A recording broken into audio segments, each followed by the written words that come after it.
Good morning and welcome to this FinanceMalta webinar dedicated to career paths and opportunities in Malta's financial services industry.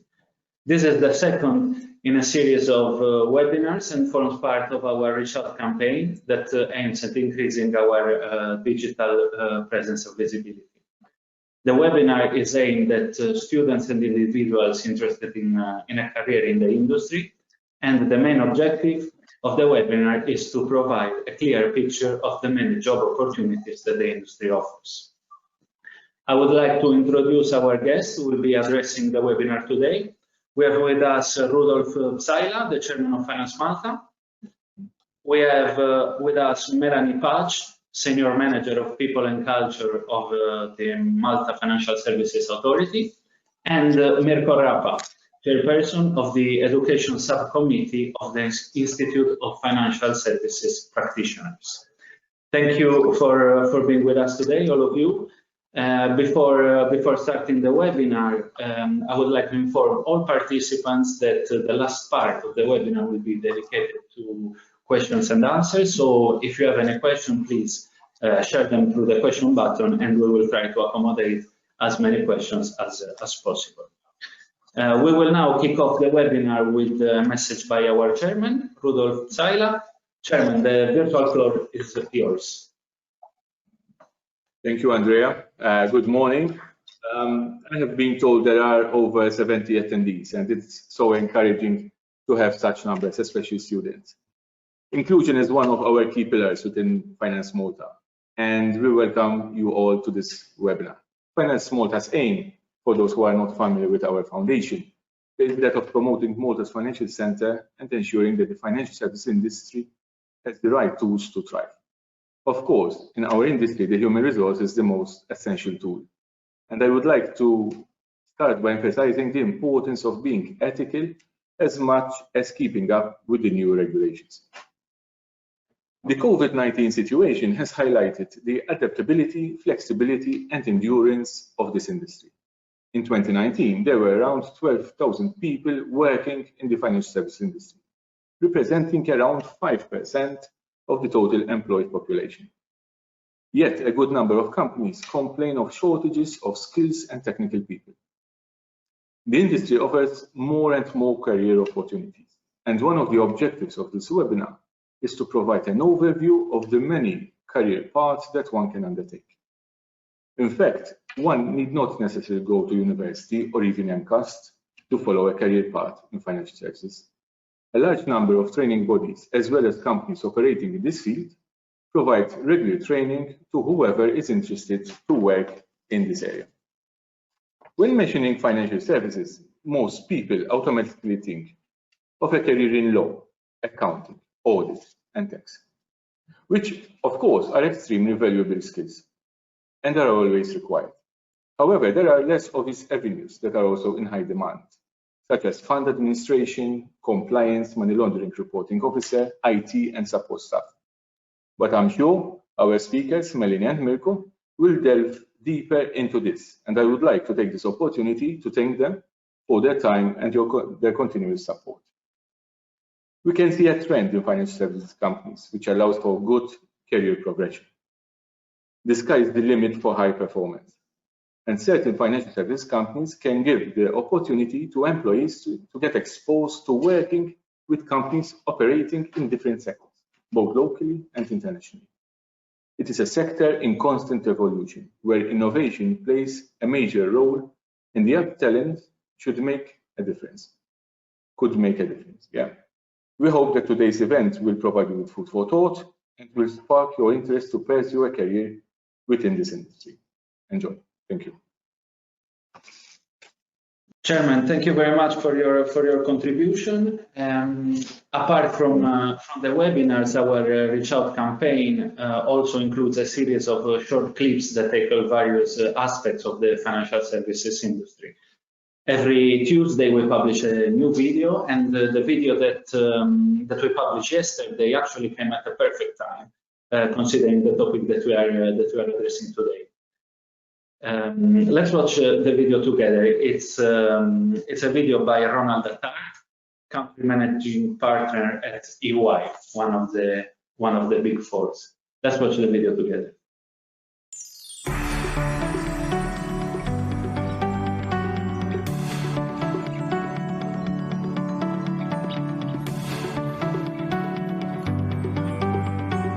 Choosing to start a career in the financial services industry could end up being one of the best decisions of your life.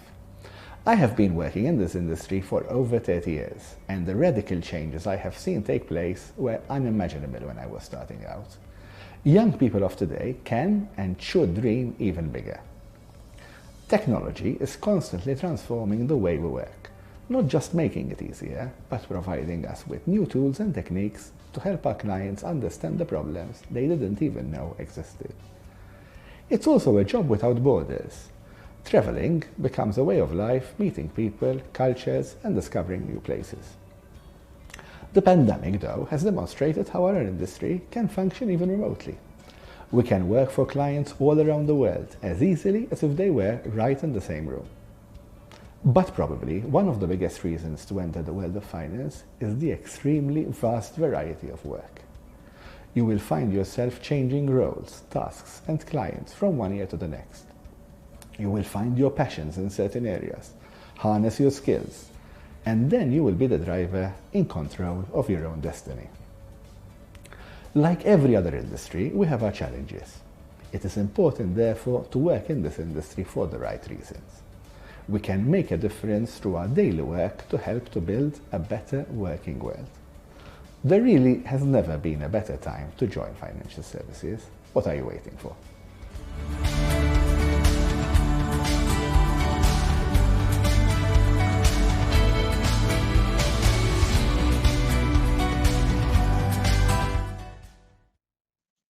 This was the video that we published yesterday. Today, with the contribution of our speakers, we will address many of the points mentioned in the clip. For example, we will mention that the industry offers a wide range of opportunities in terms of roles within the industry. It offers the opportunity to travel, to experience other cultures and other ways of doing business.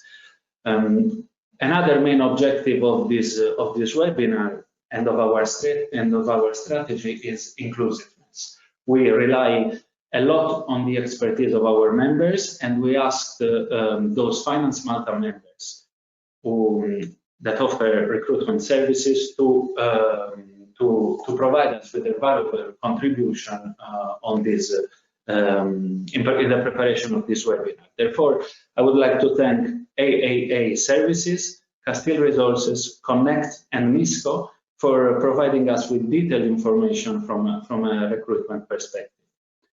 We also sought the contribution of Students Association to promote this webinar and to encourage their students to participate.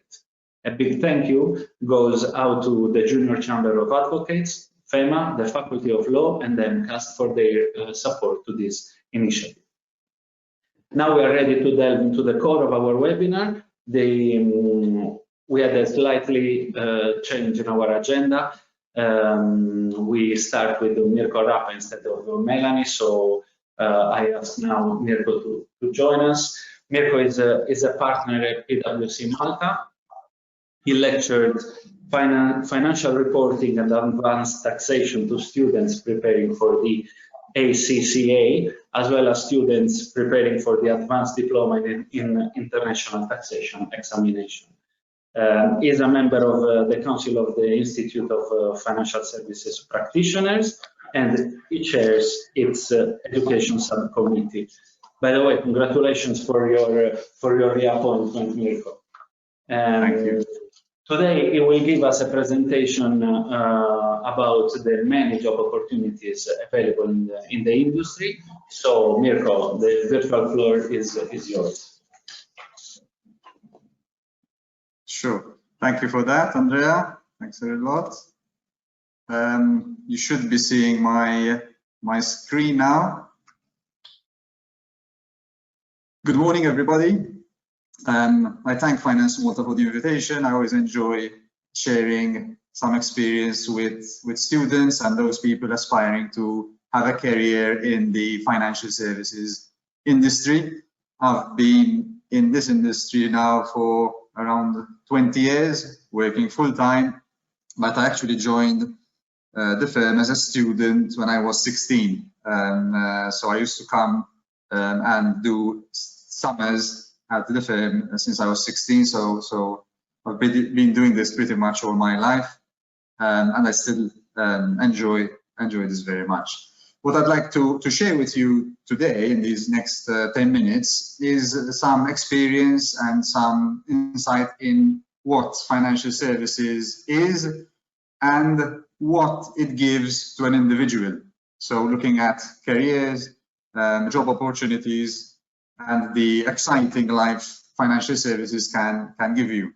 I wanted first of all to start by asking or having you think about what is really financial services. So when we talk about, I don't know, other professions, some people relate to them more. So we all know what a doctor is.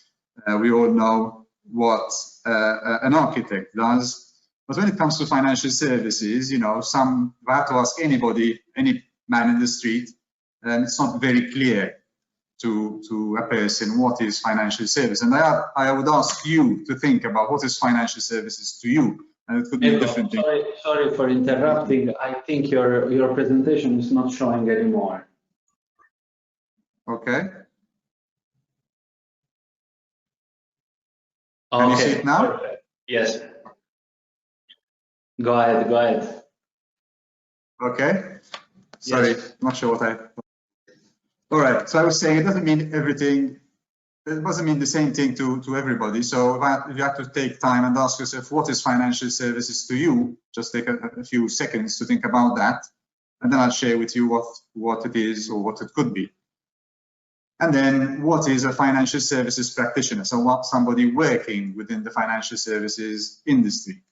If I look at the IFSPs, okay, I'm a council member of the IFSP, the Institute of Financial Services Practitioners, and if you refer to our statute, we define it as the business of banking, the business of insurance, securities business, and the business of financial institutions, including company registration and compliance with company legislation. So a very wide definition.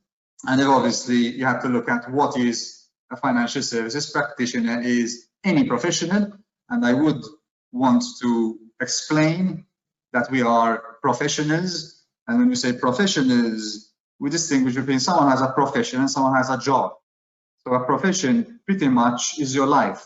Right? So when we talk about professions or professionals, think about a professional that comes to your mind.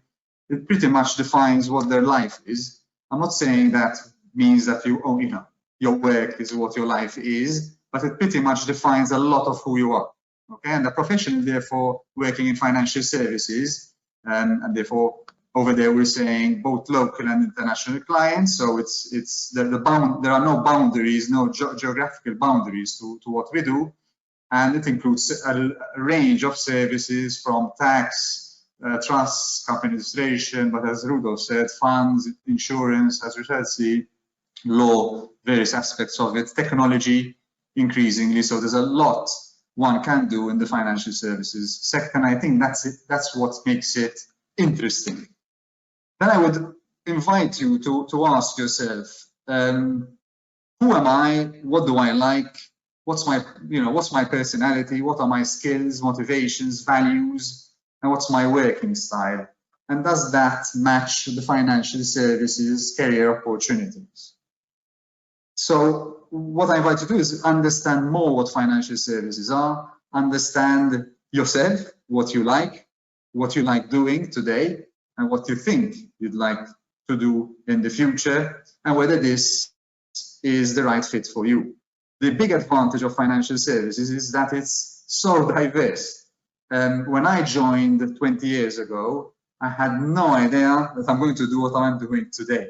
So I started with the intention of joining one of the larger audit firms, get my warrant as an accountant, and then move on into another area of industry. But I've liked it so much that I ended up staying, and so far I have no intention of changing sector.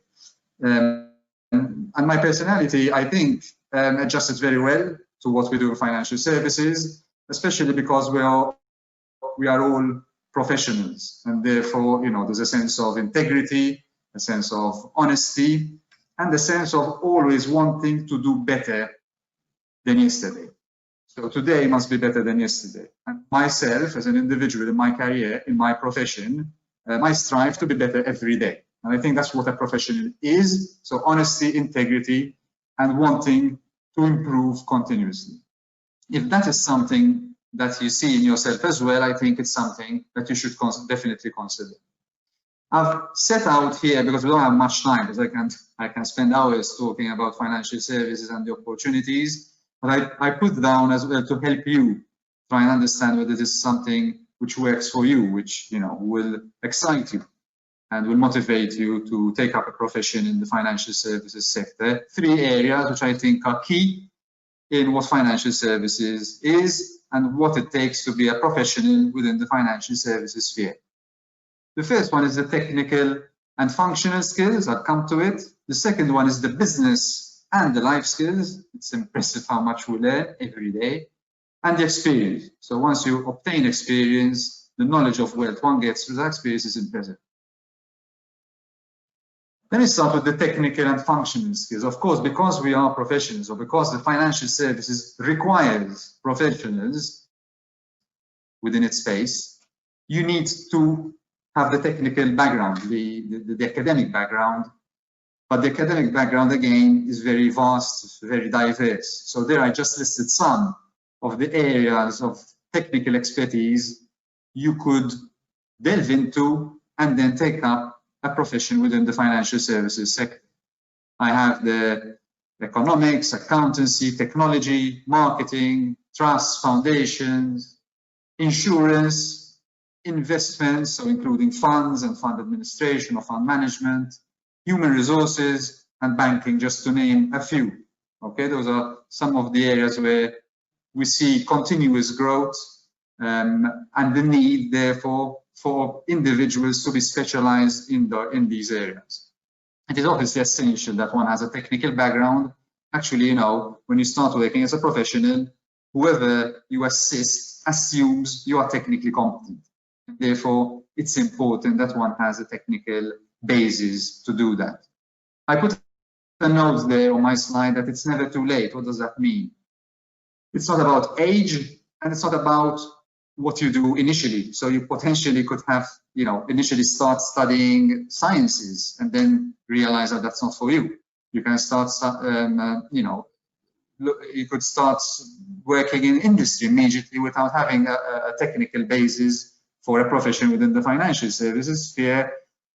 So no matter the age, one can still come back in and come into the profession at a later stage. So age is not an issue. There are a number of entry points, whether you started at MCAS, whether you started at school and then go on to university, whether you went into industry in any sector, started working, but then realized financial services is the place for you. You can do a number of degrees in all those areas I've listed there at a later stage, okay, not having gone to university. So there are a number of avenues and entry points into the financial services sector.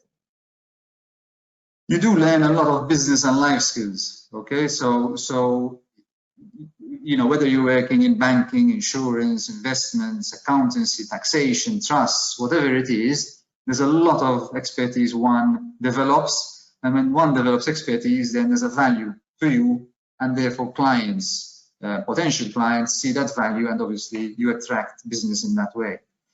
You learn to develop leadership skills. So financial services are full of teams, not individuals. So it's very difficult to work as an individual in the financial services space. You tend to find yourself working within teams. Even if you are a sole practitioner, you end up joining up forces with others, typically because it's so vast and you need a lot of skills to assist clients within the space.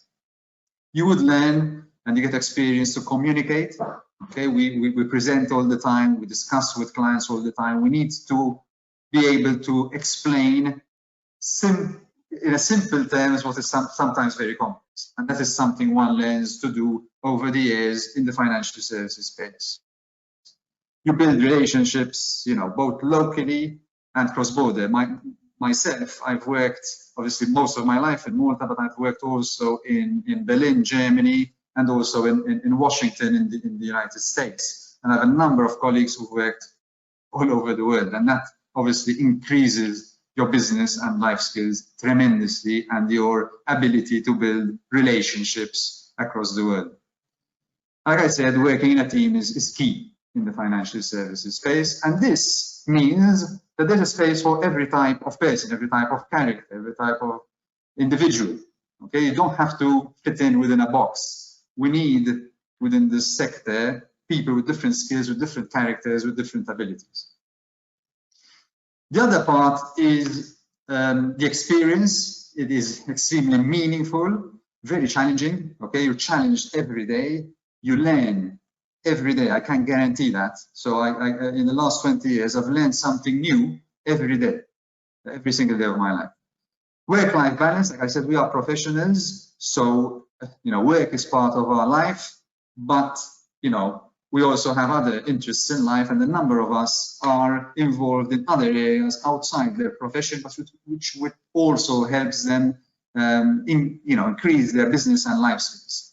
And obviously, we all have families potentially, and there's obviously space you need to give to those families. And it's increasingly becoming important, and firms and companies within this space give a lot of importance to balance. Okay. Both from encouraging people to take time off, people to spend time outside the office, and people to engage in physical activity and relaxing moments, holidays.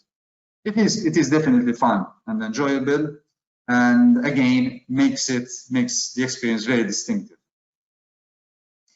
So I think I went over the 10-minute allocation, so we're about 12 minutes now, but I think I'll end with this. So what I would ask you to do is think about who you are and what's right for you, and not for anybody else. I know I'm being a bit blunt here, but it's not anybody's life but yours, and the profession involves a lot of investment, both of time and energy. So if you're going to do that investment of time and energy, you'd want to make sure that it is something you like or you will enjoy. And therefore don't, you know, succumb to the pressure of anybody else other than yourself. You know, what do you want for you? And if it feels right for you, then I think you should go. I hope this was helpful. I hope this helped in making your choices, and I'll be very happy to answer questions at the end of the session. Thank you for listening. Mirko, thank you very much for your presentation. I'm sure that there will be questions for you, so we will address them later on. Now I ask Melanie to join us again. She has been active in the management of human resources over the past 14 years, both locally and internationally. Her experience covers the public sector as well as the private sector, and also is across different industry, manufacturing, pharmaceuticals, and now of course financial services. Melanie is responsible for the selection and recruitment of the MFSA, and she has handled several projects, among which the implementation of a new HR system. We also know that the MFSA has significantly increased its human resources in recent years, and today Melanie will share with us the regulator's vision and expected growth. Melanie, the virtual floor is yours.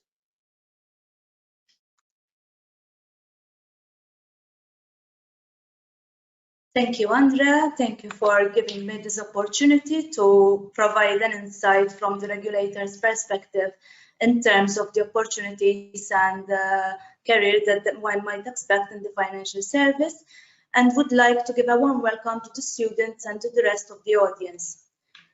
As an outline, we will be looking at the MFSA's vision and strategy, the financial services and opportunities that it offers, what it looks like working and life at the MFSA, and also some concluding points to think about. To start off, I would like to stimulate some thinking through this word challenge. So we have these 6 scrambled words here, detailed herein. And if one had to ask to unscramble these words, in reality, only the last one would be unscrambled. So if you had to look at the words and unscramble, only the last one would be unscrambled to form a meaningful word. What's the thought behind this? So what I'm trying to put through here. When studying or looking for work, or when also you are in employment, do not give up in face of adversity. Obviously, in each and every situation, not everything comes along the way we wish.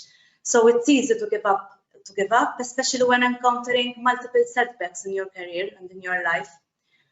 The messages that I want to put through is to stand out of the crowd and differentiate yourself from the crowd, so that in that way you can achieve and be successful in your career. Looking at the MFSA's vision, we strive to be a forward-looking financial service regulator, having the respect and trust of the industry, the general public, and to contribute towards a strong and dynamic financial sector. If we had to fragment this, we aim to be one of the leading authorities and regulators in the financial service in Europe.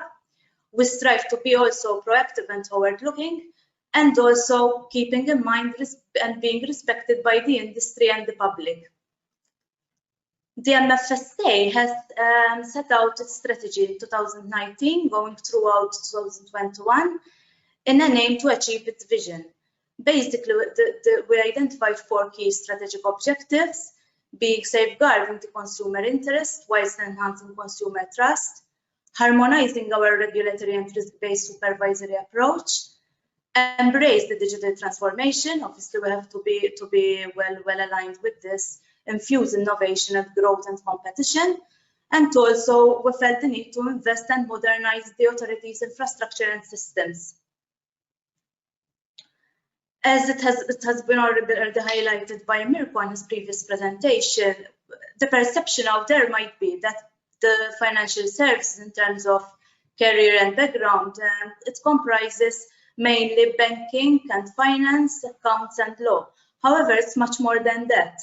The message that, again, we want to put through here is the varied areas that there are and that the financial services comprises. Amongst mentioning a few, because we are not mentioning all here: insurance and pensions, compliance and law, capital markets and trust, investment services, virtual financial assets, enforcement, financial crime compliance, and due diligence. As I said, this list is not exhaustive. Obviously, there are other areas such as maths and statistics and other areas. Delving into some of the areas to give you an insight what it comprises, for instance, banking supervision. The objective is to ensure that the licensed institution comply with all the regulations and license conditions, whilst also giving due consideration to corporate governance and control structures in place. We do supervise significant institutions and less significant institutions. Where significant institutions are involved, we carry out together with the European Central Bank through the single supervisory mechanism, denoted better as the SSM. Less significant institutions is carried out through the SREP procedures. At the moment, we do license 22 institutions. In terms of investment funds, to give you visibility as well in terms of opportunities there, Malta hosts over 600 investment funds, 80 fund managers and 30 fund administrators. Malta, in this respect, has been on the forefront of the regulators' mechanisms and offers a number of competitive advantage. In terms of insurance and captives, we do regulate 60 insurance companies which are registered in Malta. Premiums in the insurance exceed 2.6 billion per annum, and opportunities in the insurance and pensions supervision includes actuarial studies, finance, legal compliance, and obviously insurance itself. In terms of virtual financial assets, the Act has been established and came into force on 1st November 2018. The framework was set up in an aim to support innovation and new technologies for financial service in the area of virtual currencies, whilst again ensuring effective investor protection, financial integrity, and also financial stability. If we had to take a snapshot, at the moment we do have 20 VFA registered agents and also 34 VFA service providers. Working at an MFSA, to give you visibility, as many of you might already know, the MFSA is responsible for issuing licenses to organizations looking to operate, obviously, in the financial services industry. MFSA ensures that the companies operate within the guidelines set out by the European supervisory authorities, such as IFSP, EIOPA, and ESMA, amongst others. We would like to emphasize also the point that we are not just the recipients of the directives, but we do participate in the process of the directives. At the moment, the MFSA employs 420 employees, looking to grow our workforce to 445 by end of 2020. So this gives you an insight of the opportunities that there will be also in the future throughout 2020. We are obviously at a period of exceptional growth, and this means that, again, there are opportunities for both internal development and for external hiring. We obviously mainly employ professionals with diverse background. But what does the MFSA offer as an opportunity when working with the MFSA? It offers equal opportunities. It offers an international exposure and a learning experience. As it was already highlighted by Mirko, it's a continuous learning experience, and we do believe that this dynamic environment provides a good learning experience here. A cutting-edge financial service regulation, work-life balance, which obviously is also given utmost importance in today's day and age, and the unique experience of working with the regulator. Obviously, this is something that we feel that it is our main selling point, because we are the sole regulator of the financial services, and we do feel that it offers a unique experience when one works with the MFSA. Other than that, just a blink of what it looks like life at the MFSA. We do offer a welcoming and friendly environment. We do have different people and diverse cultures, and we also would like to highlight the social aspect, as again, it has been highlighted in the previous discussions. We do have a social aspect even in terms of day-to-day life at the MFSA. Some concluding points one might think about. There is an increasingly interesting opportunities for persons looking to build a career in the financial services, apart from job stability, which it offers, obviously, working with the MFSA.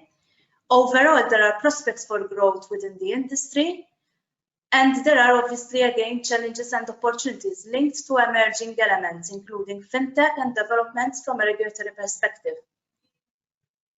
As a step forward, please do visit our careers page for more information, and also do feel free to reach out to the people and culture team for guidance and assistance, either on our vacancies at mfsa.com.mt, or if you want to have a call or a meeting in person. Also, we hope to meet you in future career events and fairs, which we do participate in, and we are foreseeing to do so in the coming also months. Thank you, and feel free to ask any questions, which will be handled and tackled through the FAQs now. Thank you. Thank you, Melanie. We're already receiving many questions. One very important question has been already addressed extensively. Meantime, I like Mirko to join us also, so we start a bit of a more interactive session.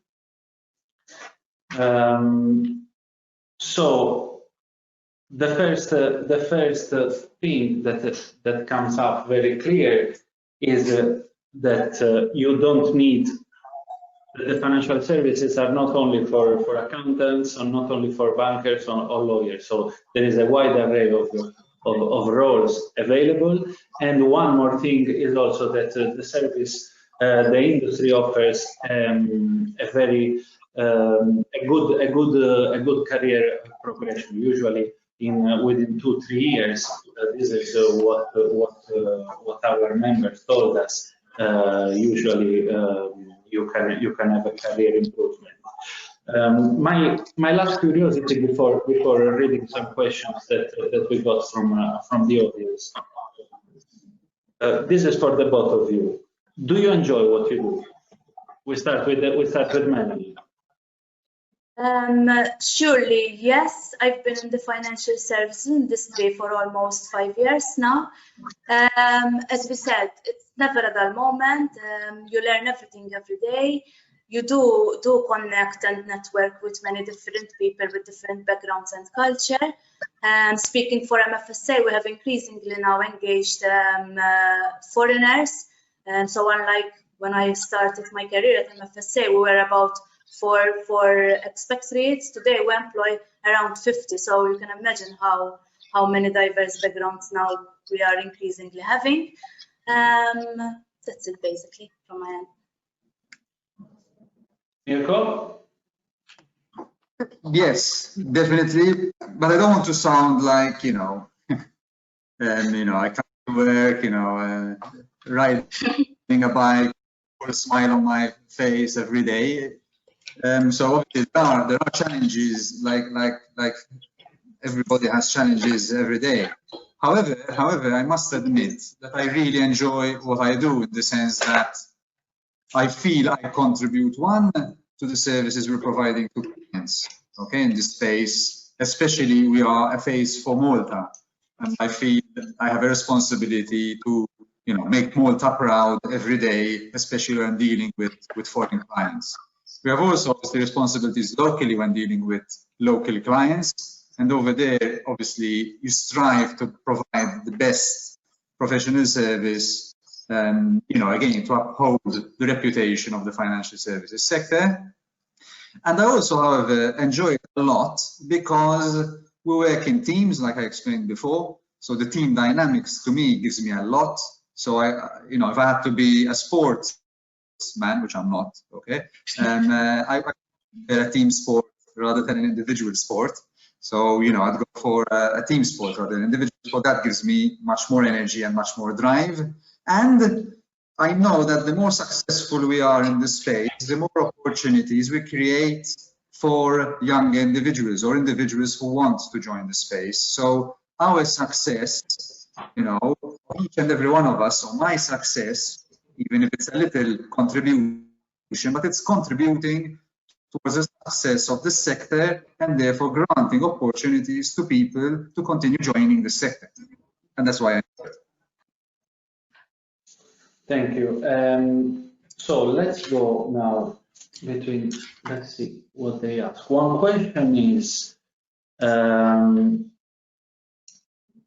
so we have received 3 or 4 on the same topic. So one of them is, recently there has been a lot of talking about Moneyval. In light of this, is a job in financial services still secure? Yeah, if I can start. So I don't know how, I don't know if everybody knows what Moneyval is. You might have read about it in the media, but basically, just to put it, very briefly, Moneyval is an assessment by an arm of the European Union in respect of a jurisdiction's compliance to the prevention of money laundering and funding of terrorism regulations. Not only whether we have regulations, but how effective those regulations are within the jurisdiction. And without going into the detail, you might have read in the media that this is an assessment which is done on all jurisdictions, and Malta is no exception. And there has been talk that the assessment of Moneyval, based on their report, wasn't up to scratch, in the sense that Malta wasn't achieving all the expected outcomes which were meant to be achieved, and it gave it a period of time, gave Malta a period of time to recover from that assessment, or to remediate the action points, the areas where there are action points required. So there is a possibility that we are what they call grey listed. So it's not for sure. So we're not there yet, but there is a possibility. So if the assessment, so once they look at it again, okay, and they find that those action points which were recommended weren't achieved, or there was nothing done to show that we're trying to achieve those, then there's a possibility of grey listing with obviously negative implications for the country. First of all, we're not there yet. And even if you're following the media recently, there is still some hope, it seems, that Malta won't end up on the grey list. But even if we take the worst case scenario, so let's take the worst case scenario, and we are put on the grey list, I think there's a lot of, let's say, unity, both from the private sector and the public sector, to work towards ensuring that Malta keeps on improving to ensure that it improves its standards in the space. Okay, so obviously Manival was done, the report came out what, September of last year, so nearly a year now. So, you know, there was already a lot of improvement done, a lot of regulations updated, a lot of actions taken as a result of the Manival evaluation. So what I'm trying to say is we will continue actioning those as a jurisdiction, and we will ensure that even if there's a worst case scenario that we are grey listed, that we will not be there for a long time. So then the priority will become to remove Malta from that grey list as soon as possible. Having said that, I believe there are periods of time where a jurisdiction goes through, you know, highs and lows. Okay, you look at any jurisdiction, it's never always growth all the time. I think we've been through a very interesting period of growth, but again, you have to be optimistic, always have to be optimistic. I'm not saying, you know, to dream uselessly. What I'm trying to say is even if we do go through a period of a low, let's say because we have to get our act together, which we already are, then there will definitely come a period of growth after that low. So because the world goes in cycles, definitely, in my view, there'll continue to be a need for financial services. In my view, once we go through this period, you know, of the assessment and we come out of it, definitely Malta will continue growing, most probably even more than it did before. I'm not saying, you know, the next day, but I'm saying we will then see again a nice progression of growth because we would have done what we needed to do, and I'm sure both the private and the public sector will pull one rope, continue to pull one rope to achieve that. So I'm realistic in what I'm saying. So I know we might, you know, end up going through a period of challenge, but I'm also very, very optimistic that, you know, once we get over that, there will definitely be another period of growth. There's no doubt in my head. Thank you, Mirko. Another question I read, so where it is. In order to follow industry changes locally and internationally, also improve our skills. So which sources should we follow or read? We start with Mirko again. I'm not sure I understood the question correctly, but what I understand is how do you prepare yourself for changes? Yes, I think even in terms of if you want to keep updated about recent developments, what sources, even in terms of website, I believe. This is a question we got from the audience, so we are trying to interpret. Well, I'm not sure. Obviously, it depends on the area one wants to keep updated on. So, if it is what we're talking about, for example, Manival or similar news, obviously it's always important to go to the source in the sense that one goes to the European Union sites or reference points to understand how the system works and at what stage it is. Obviously, we have a lot of local experts who comment in the local media. So if you are listening to local media, make sure they are experts in their field, not anyone, exactly anyone who decides they have they understand in the topic. You know, so even we who work in the financial service sector and we know something about it, even we are careful how we comment because we're not necessarily experts in the field. So do look out for people who have experience and expertise in that field.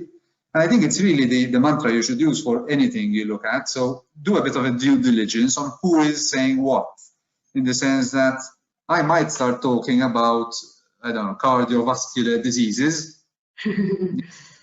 Believe me. So make sure you check my background. And you see this guy does tax. What the hell does he know about cardiovascular diseases?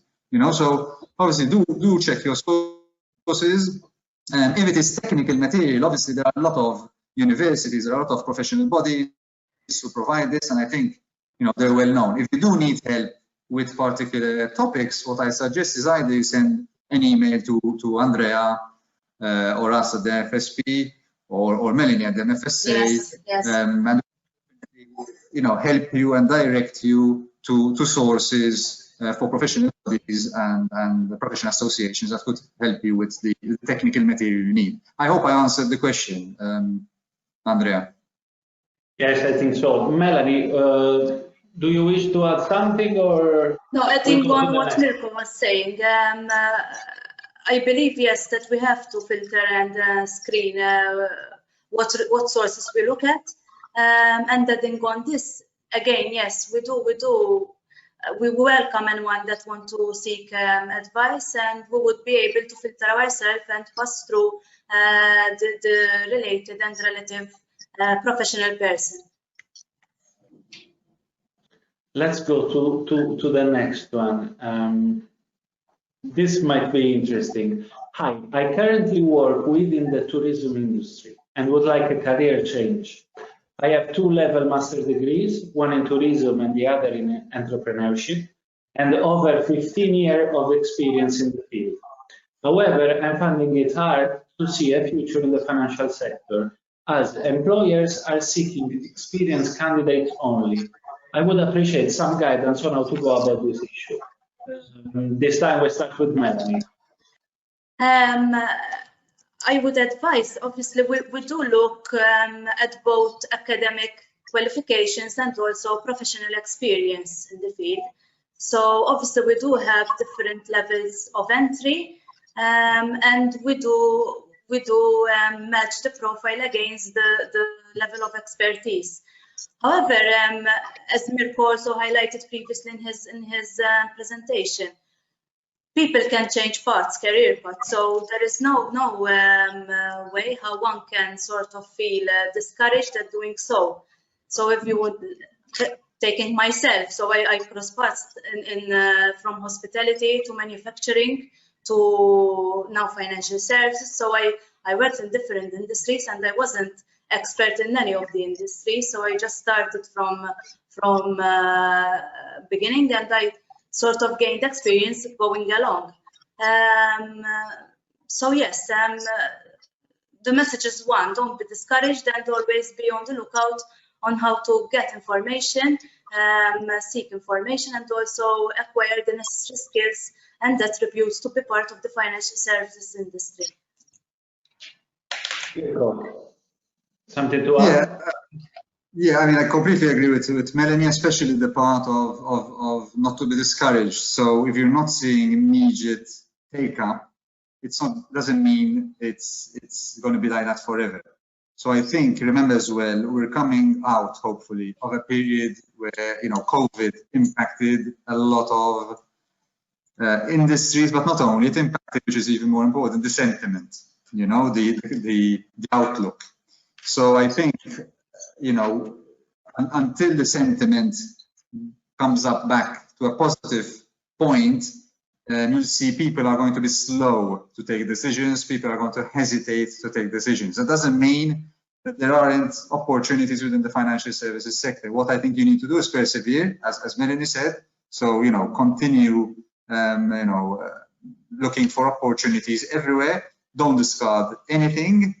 And I think with some patience, you will definitely find a space in the financial services sector. So I suggest you know, both public sector and private sector in the financial services space. I think you should look at both areas, both public and private, and, you know, send your CVs to as many institutions and organizations as possible. But be patient, because like I said, with COVID at the moment, the sentiment is not the usual one.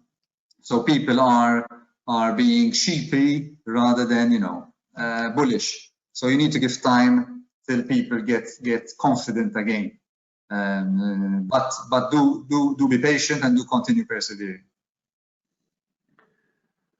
So a lot of questions today. So let's move on to the next one. What are the basic requirements to start a financial career? I think this we addressed it.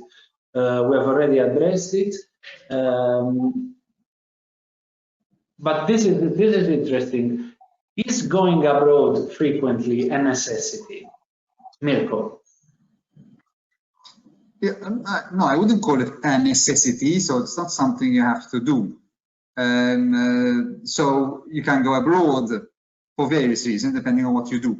So either, you know, if you are within the private sector, you either go abroad to network for business development reasons, or because your clients have presence in other jurisdictions, and therefore you'd have to travel to assist them overseas.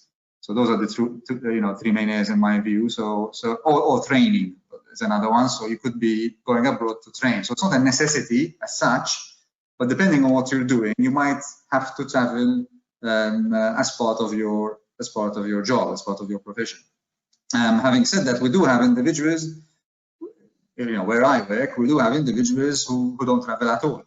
Having said that, we tend to find people, especially the younger people, who want to travel and experience life and work abroad. So usually the ask is, can I go abroad? You know, are there opportunities for me to work abroad? And there are still a number of opportunities to work abroad, but I wouldn't call it a necessity. So it's not something you have to do, but definitely there are opportunities for you to do that in a number of areas, both by public and private sector. Melanie, something to add? Adding on what Mirko was saying, again, from my opinion, it's not a necessity. However, we do offer the opportunity. We do have working groups where one can participate in and networking. And obviously, we do offer as well the opportunity of having training conferences outside Malta. But again, it's not a necessity. I mean, there are certain areas which travel more than others. So if we take in the case of the MFSA, for instance, banking supervision, I think is one of the most area that travels as regards to business. However, it is not something that is sort of frequent to others, and it's not something that is, as we said, a necessity.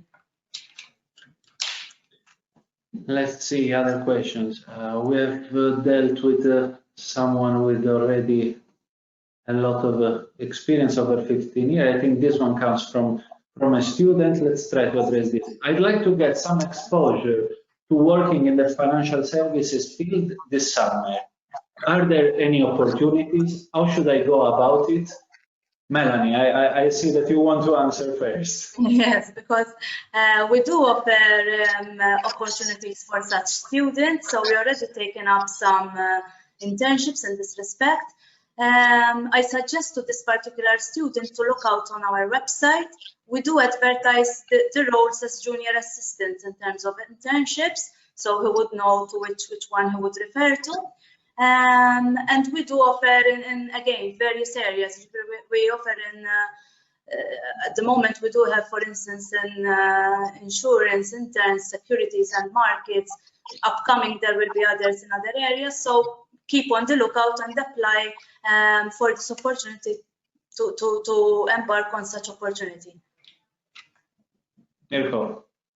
Yeah, same here. So we're always looking for students, and summer typically is the right time for students to get some experience. Obviously, we already started the summer, but I think there's no harm sending CVs to. I would send them to all the professional services firms across the island, the Big Four and other professional services firms across the island. I'm sure there'll be firms which would be willing to give opportunities to students to get some form of experience. There are also a number of firms who have student programs, okay, so where they enable them to study within the financial services sector. So study a degree or a qualification that will allow them to be technically eventually competent in the sector, and therefore there's also that you could look into, that could interest you.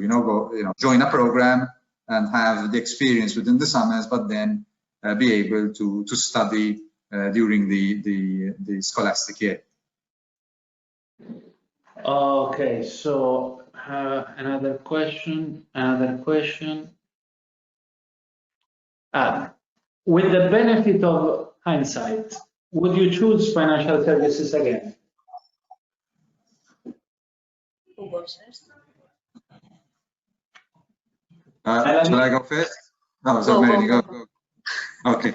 So with the benefit of hindsight, yes. So if I had to join again, you know, the profession, so I'm still a student, I think I'll do exactly the same thing. The only difference, most probably, because I do a lot of tax work.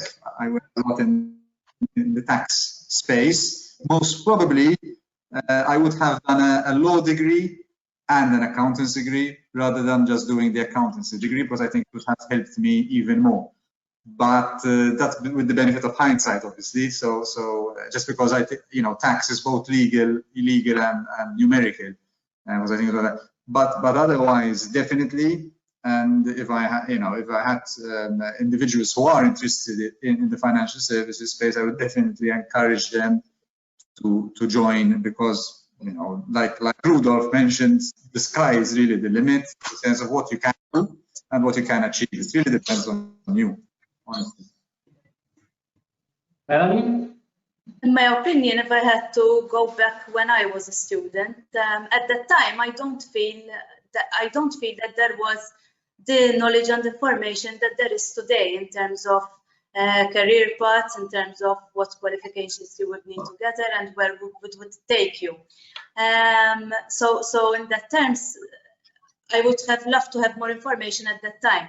However, seeing it today, yes, I do encourage students who are interested to pursue a career in the financial services, because obviously, in my opinion, it offers not just a job, but it offers a career, and quite a good career, which makes you proud of working in the financial services industry, actually. So yes, going back, I would choose financial services again.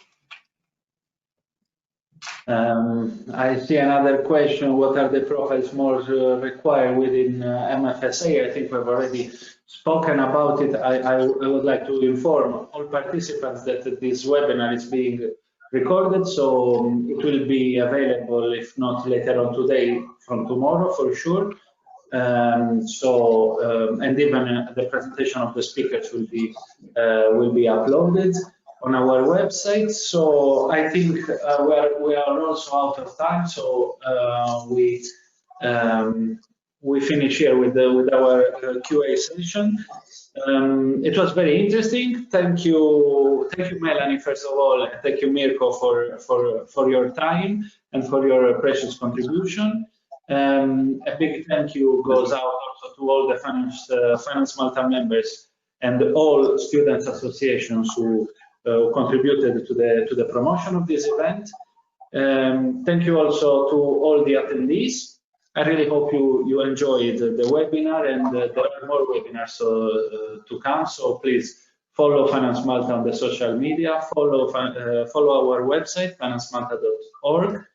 And please do visit our website, because it also has a job section, for example. So if you are interested, please go on our website, and it can also be, of course, a source of information. Again, Melanie, thanks a lot. Mirko, thank you very much.